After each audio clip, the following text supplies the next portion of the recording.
You come through the door with wet work boots and set them beside the radiator because morning is only 12 hours away. That shortcut can damage the leather. Here is the first rule within the first minute. Take wet leather boots away from radiators and hair dryers, then let them air dry at room temperature. In 1933, the United States Department of Agriculture gave the same heat boundary in Farmer's Bulletin number 1523. Its older sequence was to remove mud with tepid water, support the shape with crumpled paper, and dry the footwear slowly in a place that was not too warm. That is the method promised by the title, and you already have its center. Near the end, I will show you the real 1933 source page. For now, move the boots away from heat and inspect them. Those are tonight's two choices. In my basement workshop, the green cloth ledger stays in the top drawer beneath the bench. That ledger and I are a storytelling frame, while the dates, rules, and government pages in this entry are real sources you can check. I opened it under one warm lamp and laid two muddy boots on newspaper. My father would have called the dried mud a warning and the glowing radiator a temptation. The real bulletin behind tonight's entry was first issued in April 1927 and slightly revised in April 1933. The illustrated cover identifies Farmer's Bulletin number 1523. Leather shoes, selection and care. The bulletin says its purpose is to help people obtain maximum service from footwear. Maximum service is a careful phrase. It gives no fixed number of years and no universal promise. The pages instead connect selection, drying, cleaning, repair, and storage. They also explain that uppers generally outlast bottoms, with outsoles and heels usually wearing first. For good quality welted footwear, the bulletin says soles and heels could usually be renewed 2 or 3 times before the uppers failed. Usually matters, because it turns a sales promise into a conditional observation. You can use that order this weekend without pretending every old instruction belongs in a modern shop. We will keep 1933 history in its own sentences and current care in its own sentences. By the end of this video, you will have the exact method, and you can do it this weekend. I spent 40 years as a machinist, where 1/1000th of an inch could decide whether a part fit or became scrap. That taught me to distrust any boot promise that arrives without a material, a condition, and a limit. For years, I still treated footwear as one simple category. I brushed one pair, ignored the next pair, and once pushed wet leather toward heat because 6 o'clock came early. Then I read the old pages instead of the slogans. The bulletin says cheap shoes were not always economical, and expensive shoes were not automatically the wisest investment. It says the work expected from footwear matters when you select it. The old construction pages say a welt is the narrow leather strip joining upper and sole. That is the strip at the edge where the upper and sole join. It also says correctly designed and fitted shoes keep their shape and wear longer without naming a lifespan. In one period assertion, the bulletin linked proper care and intelligent selection with shoe bill reductions of 1/4 to 1/2. That was the bulletin's 1933 claim, and the cited page does not show a modern study design. I use it as evidence of what the agency told households then, rather than a savings forecast for you now. My standard is plainer. Can I identify the boot, follow the maker, avoid obvious damage, and stop when workplace safety takes control? 4 questions beat one grand promise every time. Start with 2 lanes on the floor or bench. Lane 1 is ordinary footwear, and Lane 2 is required protective footwear for a job hazard. If the pair is required protective equipment, inspect it before each use for cracks, holes, separated material, broken closures, and objects embedded in the sole. Damaged or defective protective equipment stays out of use. Your employer's hazard assessment, the applicable rating, and the proper fit decide what belongs on the job. For ordinary footwear, write down 5 facts before buying any care product. Name the maker, model, construction, liner, and material. That list separates full-grain leather from suede, nubuck, textile panels, membranes, glued construction, and mixed materials. Now remove dry dirt with a brush suited to the surface. A stiff nylon brush can scuff soft leather, so test the tool first. On Danner full-grain leather, current guidance says to clean the exterior without saturating it. For the Wolverine suede and nubuck cleaner directions, water is excluded and the material dries overnight before a dry brush raises the nap. Those are 2 current examples with different instructions. After cleaning, let the footwear dry before any approved conditioner or waterproofer because Thorogood warns against trapping moisture in leather. Keep the pair at room temperature and away from extreme heat. Current maker guidance names radiators, hair dryers, open flame, intense sun, campfires, and heaters as heat risks. Once the correct material is clean and dry, check the maker's current care page for an allowed product. On full-grain leather, Danner says to test a small amount in a discrete area because the color may darken. Keep wax and dressing off fabric or textile panels. Keep full-grain wax and dressing away from suede and nubuck. If your pair has a waterproof liner, remember that a surface product and waterproof construction describe different layers. A waterproofing product may sit on the surface, while conditioning oils can be absorbed by leather, and the named liner is part of how a fully waterproof Danner boot is built. That distinction keeps one bottle from carrying a promise the whole boot was never designed to make. The lesson was not a miracle lifespan, but a disciplined order of care. Identify, inspect, clean, dry, then use only the permitted treatment. That is 5 decisions before one lid comes off a jar. Why did such plain care begin to feel like secret knowledge? The sources I read do not prove one neat cause or one villain. They show advice repeated across years, while my own habit became faster buying and slower inspection. A February 11, 1930 radio script repeated slow drying and the warning against a hot stove or radiator. A December 17, 1936 broadcast explicitly named work shoes, boots, office work, and farm work.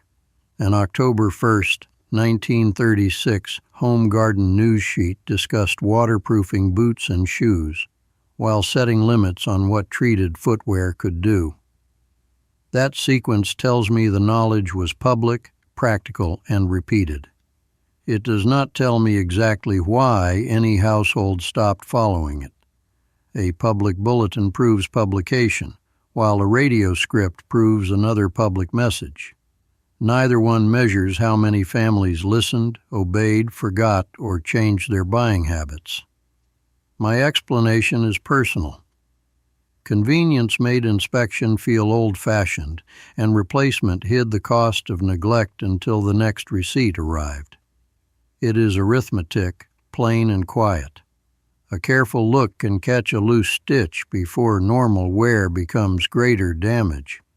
Yet, early attention still has limits because some constructions and some damage cannot be restored. The dignity is in knowing which side of that line your own pair occupies. If you're thinking this only works for people with a farm and a root cellar, stay with me. This next part is for the house you live in right now. Set aside a little time this Saturday and bring out no care product until you know the boot. First, decide whether it is ordinary footwear or job-required protective equipment. Second, read the tongue label, box record, maker page, or employer information for the model, materials, liner, and rating. Third, inspect both boots in good light before each work use.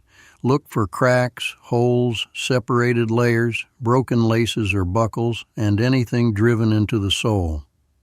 If required, protective footwear is defective or damaged, remove it from use and take the question to your employer. Safety lead, maker, or qualified footwear professional. Care, repairability, workplace fitness, and certification are 4 separate questions. A boot can look repairable and still fail the rule that governs its protective use. White's says an approved fire service boot loses its National Fire Protection Association certification after a rebuild. Danner says its recrafting service cannot remove or replace a safety toe. Those examples prove why a new sole never automatically restores a protective rating. For ordinary full-grain leather, begin with dry dirt and a material-safe brush. Avoid saturation, then air dry at room temperature. Use a maker-approved conditioner only after a hidden area test. For suede or nubuck, use the maker's separate directions instead of full-grain wax or dressing. For textile panels, keep leather wax on the leather and stitching only. For membrane-lined footwear, surface treatment and full waterproof construction are different claims. The 1933 bulletin also warned that waterproofed leather could not keep feet perfectly dry through long wet exposure or replace rubber footwear in water, slush, or very soft mud. That is historical guidance from 1933.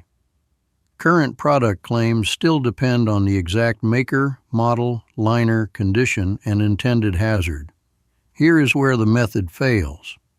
It fails when you cannot identify the material and guess with a universal oil. For Red Wing's named repair program, cracked insoles, torn uppers, or worn-through linings usually make a boot unrepairable. Glued construction or prior glue repairs can make a boot ineligible under Thorogood's program, while Nix checks whether enough sound material remains for another stitch line. It fails when thrift is used to excuse damaged protective equipment. The audited Occupational Safety and Health Administration sources give no universal calendar replacement interval for ordinary safety footwear. They use hazard, condition, inspection, fit, care, useful life, and disposal instead. The old bulletin also contains hazardous and obsolete chemical procedures that stay on the history page. Never use carbon disulfide or benzene as a household boot cleaner. Carbon disulfide has a flash point of minus 22 degrees Fahrenheit and exposure rates that include breathing, skin absorption, swallowing, and eye or skin contact. Benzene is listed as a flammable liquid and a potential occupational carcinogen. Leave every period chemical procedure in the archive, too. For heat, remember 2 eras and 1 safe boundary. The 1933 bulletin said fast drying could shrink leather, harden it, distort the shape, and crack the sole. Current makers say room temperature air drying and distance from intense heat protect modern leather and rubber from premature damage. When any rating, damage, repair, or product choice remains unclear, stop and ask the employer, maker, or qualified repairer before the next shift. The Depression Household System is at grandpasledger.com.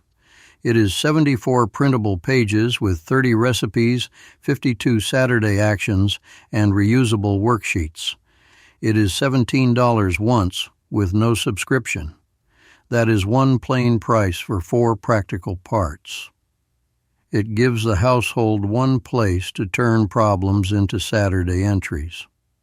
Now stay right here because what comes next is the source page I built this whole video around. The warmest light in my workshop falls on printed page 19 of Farmer's Bulletin, number 1523. The controlling copy is the edition slightly revised in April 1933. The heat passage appears on printed page 19, document page 22, in the section on wet footwear. The bulletin first explains that wet leather is soft, stretches out of shape readily, lets stitches cut through more easily, and wears rapidly. Then it gives the damage mechanism. Leather made hotter than a hand could bear was described as almost sure to be ruined. Footwear dried too fast could shrink, become hard and tight, lose its shape, and develop a cracked sole.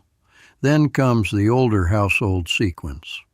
The 1933 page says to remove mud and grit with tepid water, stuff the footwear with crumpled paper, and set it aside somewhere that is not too warm for slow drying. The next line says to keep it away from a hot stove or radiator and wait until it is thoroughly dry before wearing it. That page is the source climax because mechanism, action, and limit sit together. A second real United States Department of Agriculture radio script, dated February 11, 1930, carries the same warning. That United States Department of Agriculture radio script also says to dry wet shoes slowly in a place that is not too warm and never close to a hot stove or radiator. You can look up the bulletin at Internet Archive under Leather Shoes, Selection and Care, Farmer's Bulletin number 1523. You can also look up How to Care for Shoes from February 11, 1930. The archive matters because you can compare my summary with the printed language instead of borrowing my confidence.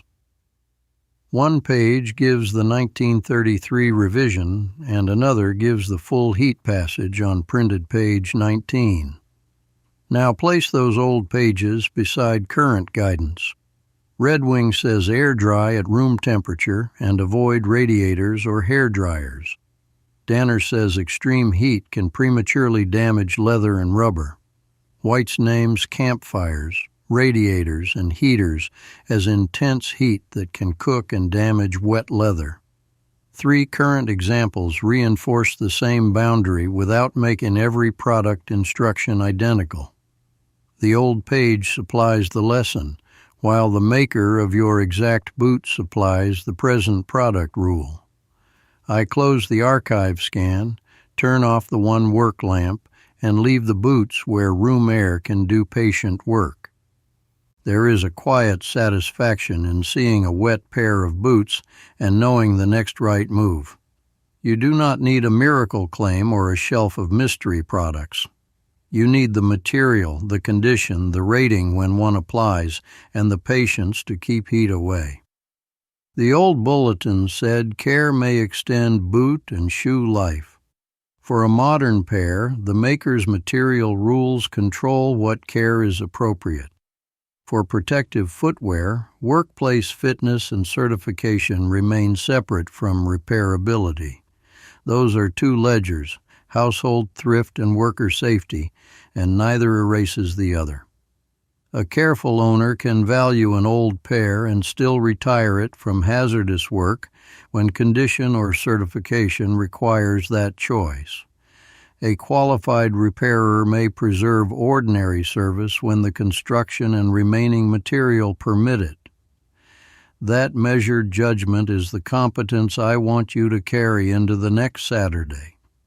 If this entry brought back a memory, write one word in the comments, boots, that is all. I read everyone.